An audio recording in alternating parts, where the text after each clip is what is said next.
Bismillah, alhamdulillah, salatu salam, rasulullah sallallahu alayhi wa sallam. Assalamu alaikum wa rahmatullahi wa barakatuh. My name is Tara Khalid. I'd like to welcome you to our program here at Sharjah Media Corporation. Doing good, and we hope by Allah's mercy and pleasure that everyone who's viewing these programs that you are well and doing good, and that will be a means to assist you in doing good and doing those things which Allah is most pleased with. So let's read from Surah number 9, verse number 7. Bismillah ar-Rahman ar-Rahim. The believers, men and women, are awliya, meaning helpers and supporters of one another. They enjoin on the people Islamic monotheism and forbid the people from munkar, which is polytheism and disbelief. And so these are the believing men and women, the ones who enjoin the good, forbid the evil, and they, of course, on their own account, they do not become providers for evil. So you're protecting someone from evil by not doing evil in front of them, or not encouraging them to do evil, and you join together and you make your little group as an example. So no, we're not saying don't do that. That stay true from the beginning and speak and talk about the truth. Surah number 5, verse number 78 and 79. Bismillah ar-Rahman ar-Rahim. Those among the children of Israel who disbelieved were cursed by the tongue of David, and Isa, Jesus, son of Maryam. That was because they disobeyed Allah and the prophets and were ever transgressing beyond bound. They used not to forbid one another from the munkar, wrongdoing, disbelief, which they committed. Vile indeed was what they used to do. So we need to be careful that just because Allah is allowing people to do things that we think that we can do that and we will escape, this is a huge error. We find many people who are trapped in this way, in the things of the world, pursuing full speed ahead every day, maintaining and obtaining the things of the world until their life is saturated by this. They're overcome. So we want to prevent that, first of all. We don't want that to happen to anyone out there, that you are locked down and cut out. So we need to be aware of what the parameters are. How do we obey Allah? How do we disobey Allah?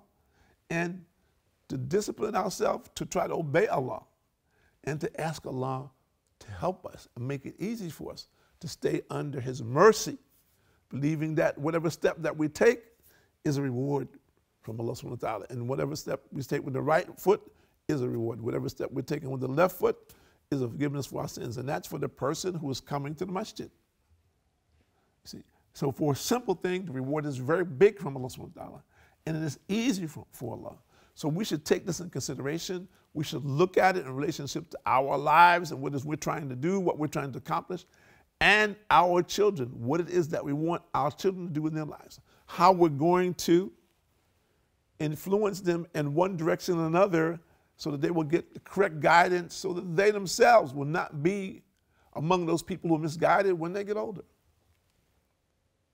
So we need to understand this and put it in perspective. And Abdullah bin Masud reported, the Prophet ﷺ said, never a prophet had been sent before me by Allah to his people, but he had among his people his disciples and companions who followed his ways and obeyed his command. Then there came after them their successors who proclaimed that what they did not practice, and practiced what they were not commanded to do. And he who strove against them with his hand is a believer. He who strove against them with his heart is a believer. And he who strove against them with his tongue is a believer. And beyond that, there is no grain of faith. It's collected by Muslim. Ubadah bin Samit reported, we swore allegiance to the Prophet ﷺ to hear and obey in time of difficulty and in prosperity and in hardship and in ease, to endure being discriminated against and not to dispute about rule with those in power, except in case of evident infidelity, regarding which there is a proof from Allah. We swore allegiance to the Prophet ﷺ to say what was right, wherever we were, and not to fear from anyone's reproach. It's collected by Bukhari and Muslim. So we see very common thread, very important for the Muslims, is to believe and to be steadfast on that belief. Believe in what Allah has revealed. Accept it. Try to implement it in your life. Be steadfast with it. And the Prophet ﷺ said more or less, do not be burned or cut alive. Excuse me. That do not leave Islam. Do not leave Islam if you're threatened to be burned or cut. Burned alive or cut into small pieces. Do not leave Islam. So what does that tell us about our commitment to understand who we are, what benefit and blessing Allah is offering us? That we should be very careful not to push this to the side. And this should be paramount in our life. And that has to do with understanding. And we ask Allah to give us understanding of this deen so we can implement in our life that we'll get the benefit in this life and the hereafter. So this is essential for us to be steadfast, to hold on to the rope of Allah subhanahu wa ta'ala, to obey Him in the way that He has commanded us to do, and to implement the reality in our life to the best of our ability. It is easy to talk, but of course it is much more complicated to endure and to be progressive and to move forward in doing these righteous deeds and actions and setting a proper example for others. Very, very important, not easy to do. And Nu'man bin Bashir reported the Prophet ﷺ said, the likeness of the man who observes the limits prescribed by Allah, and that the one of who transgresses them is like the people who got aboard a ship after casting lots. Some of them are in this lower deck and some of them in the upper deck. Those who are in the lower deck, when they require water, go to the occupants of the upper deck and say to them, if we make a hole in the bottom of the ship, we shall not harm you. If they, the occupants of the upper deck, leave them to carry out their design, they all will be drowned. But if they do not let them go ahead with their plan, all of them will remain safe. Like by Bukhari. So we have choices. We have choices. We have choices in this life. We need to learn the right choices and make those choices thinking that the victory is for me and Allah will be pleased with my effort. So, as believers, we need to understand this, that the proof of our belief is to take action. Not I'm a Muslim, I go sit down. No. Belief is to accept Islam and take action, to move forward on the belief system, encouraging other people, inspiring them, explaining to them the reward, the benefit, and how they can get that benefit. You don't have to do a lot, but if you do certain things every day, like pray 5 times a day every day, that this becomes a means of you coming closer to Allah subhanahu wa ta'ala and coming close to the paradise. Whereas you don't want to miss your prayers. You realize the connection between this and your hereafter.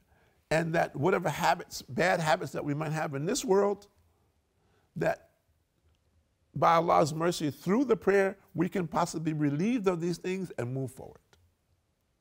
But we have to believe this also, that when we see masses of people in disobedience to Allah, we have to look and see, well, they have chosen this path, but do they realize what they're doing? Do they realize the impact on their children and their children's children? So what is it that we can do here and now? And that's what we look at. What is that we can do here and now to get the help of Allah subhanahu wa ta'ala in our life so that we get the benefit here in this life and the benefit in hereafter? And of course, there are simple things. There's not big things, simple efforts that we do consistently. Allah loves the believer who does simple efforts consistently. And this becomes a means of forgiveness for our sins. It becomes a means of blessing for us. And all of us need that blessing. And at the same time, we can be helping people who have no helpers.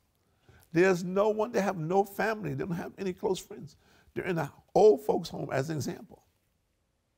So we need to look at this, how it is that we can help people to help themselves, to help them to make transition in their life to the obedience of Allah subhanahu wa ta'ala, for their own sake and for their own benefit.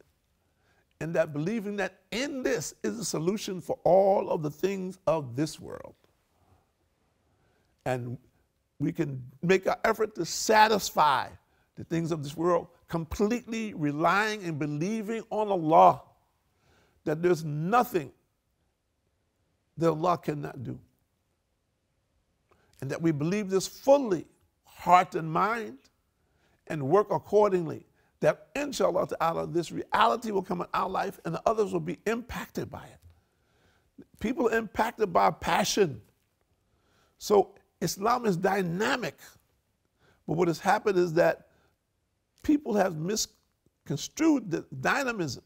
So many people have turned it to harb, war, conflict, as this is the dynamic. No, the dynamics doesn't have to reach there. The dynamics doesn't necessarily mean you have to have a sword and have to be on horseback. No. If we are receptive to the truth, then our heart knows the truth. And those of us who are trying our best to communicate with the people, this is a lesson for us also, that we need to be communicating with that person's heart, not looking at him, he looks this way, he dresses that way, not this. We need to look at his heart. See, what is the condition of his heart? Is his heart receptible to the truth? Will it receive it, understand it, implement it? Or he someone will be very far off. And if so, what do we do? If we meet somebody, he's way out there, what do we do? How do we make effort to bring him back by Allah's permission? When we see his condition and we analyze it, we should come with steps that we think by Allah's permission will help that person come back to the reality of this life, obey the commandments of Allah subhanahu wa ta'ala, and to walk away from the evil of this world, focusing on his hereafter and doing whatever that he has to do on a daily basis here, but realizing that ultimately real life is in the paradise.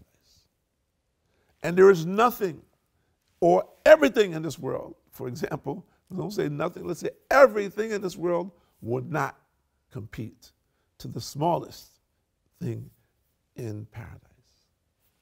So the satisfaction that we want is in paradise. Allah has created that for us. It is waiting. Think about it.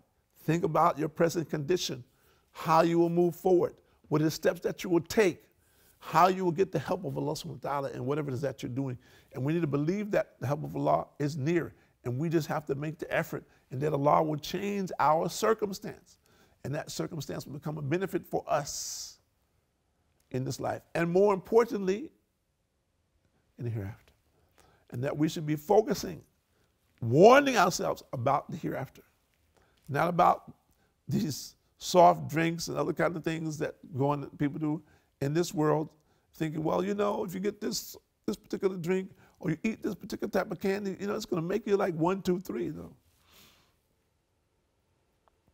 We need the reality of what we're facing, and we need to face it with all of our knowledge and skills and ability collectively in relationship to those things which are best for all of humanity, and more specifically to the believers. And that we don't take it out of context, that we take it within the guidelines of context, and we look at how it fits and how we fit and how Allah will use us for the benefit of others if we make this intention. To Allah, use me. I don't know much, but use me for the sake of Islam. Bless me with this mercy that I can do something with my hands for your pleasure. So we should always think positive. We should be on the high register, high standard, because we should think positive about what it is that we want to do in this world, how much of it we will be able to do before the angel of death comes and takes our soul. So whatever we're doing becomes realistic. We don't get strung out there. And ultimately believe that Allah is going to give us firdaus, that I'm asking Allah, give me firdaus, the highest level, that Allah wants to give me firdaus. Allah wants me to be happy. That Allah will accept my efforts in striving to obey Him in the way that he has prescribed, and encouraging others to do the same. And to deal with those people who are in disobedience with Allah subhanahu wa ta'ala, to try to talk to them, try to encourage them with the best of my ability and the best words and actions. And to be very serious myself about this work, this effort of inviting the people to the oneness of Allah, and inviting the people away from the hellfire, inviting the people away from disbelief, to invite the people away from kufr, shirk. And we should believe ultimately that we will be heard, that whatever it is that we're saying, Allah knows it, and Allah will avail it to those who are in need, and that Allah will continue to give us His mercy, that mercy will stand on our behalf on the Day of Judgment. And we believe this, so we should be steadfast in our worship of Allah and be very careful about what we do or what we say in this world, to take it seriously and focus on our hereafter, realizing the time is short. So something has to happen. Things are going to have to speed up. And unfortunately, many people, if things speed up, they'll be caught outside of Islam. Many people today, because they've gone to different places in the world and they've left their Islam. So we have a huge task. We hope everyone is up to it and willing, ready and able to make sacrifice for Deen. That every single soul on this earth will have an opportunity to know who is their Lord. What is your Lord's requirements? Who is He? What is the requirements? What does He want you to do? Are you satisfied with this being a picture on the wall somewhere? Does that satisfy you? Will Allah appreciate that and reward you for that? You need to understand. So we need to understand who is Allah, what is the relationship that we have with Him, what it is that we want to do, and how it will help our society become a better society. And through this vehicle, we can strengthen ourselves in our belief system and make effort to get the pleasure of Allah. Ultimately, believing in this, that ultimately the pleasure of Allah is the distinction and what will make the difference between us on the Day of Judgment. My name is Tariq Khalid. I'd like to thank you for joining us here at Sharjah Media Corporation on Doing Good, and we hope and we pray that everyone out there is enjoying the benefits and beauty of Islam, the mercy of Allah, which we all need, and that Allah subhanahu wa ta'ala guides you to the correct path, and then our dear brothers and sisters out there, that you are steadfast wherever it is that you may be and whatever it is that you're enduring, and that Allah subhanahu wa ta'ala help you steer the course and be among those who are that He is most pleased with, where He will give you the bounty in the hereafter. Assalamu alaikum wa rahmatullahi wa barakatuh.